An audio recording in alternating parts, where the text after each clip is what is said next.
Представители федеральных территориальных органов власти посетили индустриальный парк Ангаласы. По итогам встречи резидентам ТАСЭР обещана поддержка в решении возникающих вопросов. Перед тем, как обсудить вопросы с предпринимателями, гости посетили круглогодичную теплицу, ознакомились с производством лакокрасочных изделий и твердотопливных печей. В настоящее время все три площадки ТАСЭР имеют стабильный доход и намерены развивать производство на новой территории.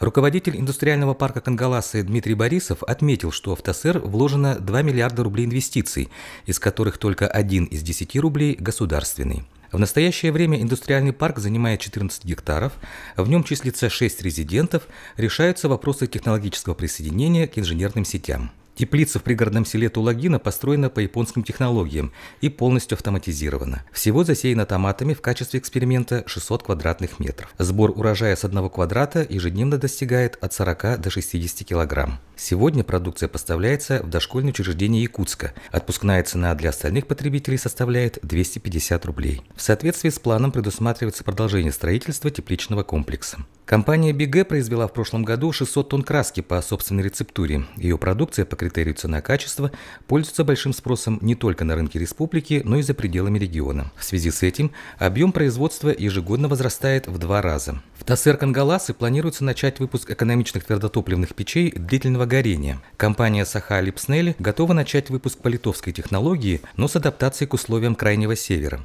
Всего в республике уже продано свыше 600 котлов, преимущественно в Центральной Якутии. Резиденты заострили внимание на высоких энерготарифах, налогообложении и разработке проекта санитарно-защитной зоны производственного объекта. По всем вопросам представители республиканских и федеральных территориальных органов власти дали четкие ответы и обещали оказать поддержку на уровне федеральных министерств.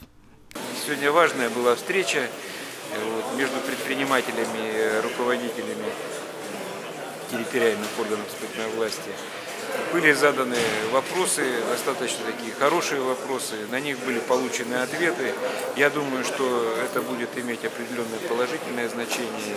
Сегодняшняя встреча, она, так сказать, даст определенную разрядку в части отношений предпринимателей, то есть бизнеса и исполнительных структур. Я считаю, что такие встречи нужно проводить. Это очень, на мой взгляд, полезное мероприятие. Аркадий Васильев, Каролина Бусикова, ИСИА.